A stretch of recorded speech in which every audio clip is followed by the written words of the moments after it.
Ndị be anyị ekene m unu. Igbo mụrụ nze mụọ ọzọ, ekenekwa m unu ma kene ihe na-emere unu ihe.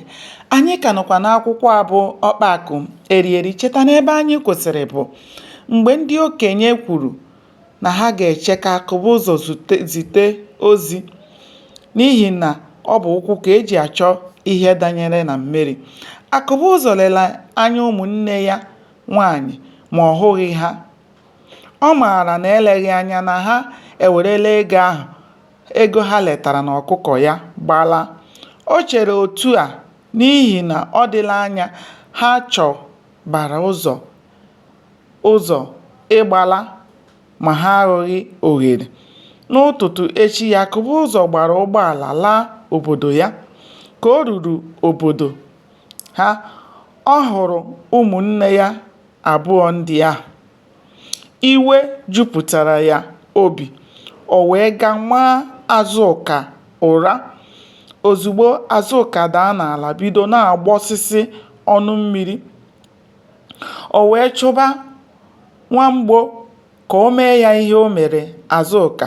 O wee gbakwuru ndị okenye nọ ebe ahụ. Akụbụzọ sochiri ya anya, ma ndị okenye ahụ ekweghị ya ime ihe o zubere. Ọ sọrọ ha anya mgbe ha rịọrọ ya ka obi ya dajụọ, n'ihi na o jiri iwe bitu ya aka o gbuo ọchụ. Tupu Akụbụzọ jiri kweta ịhapụ ha, ọ ṅụrụ iyi na ha agaghị erite ya uru ọzọ, n'ihi na ha alachala ụtụ gbubie osi ya. Ọ nara ha ego fọrọ. Ọ chọkwaghị ịkpọ ha ọzọ. Ha onwe ha achọkwaghị iso ya ala n'ịva ọzọ. Ndị obodo kpebiri na Akụbụzọ bụ emetamma. Ọ bụ egbe amaghị onye bụ ya. Ọ dịghị onye ọ hụrụ hapụ.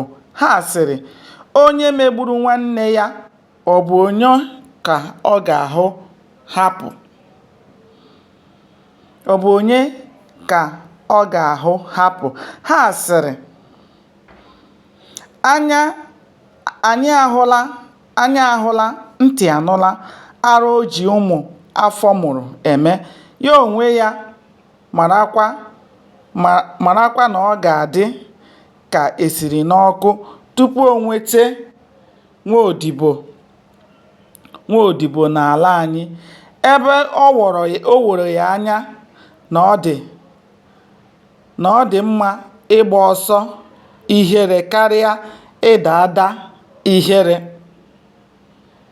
Gbanịa na-esonyere m n'iru akwụkwọ a ka anyị chọpụta ihe mere n'ime akwụkwọ a bụ Ọkpakụ Erieri. Aka m bụkwa nwanne ụnụ nwaanyị Oriakụ Uju Anyanwụ. Ndewo, ka o mesịa.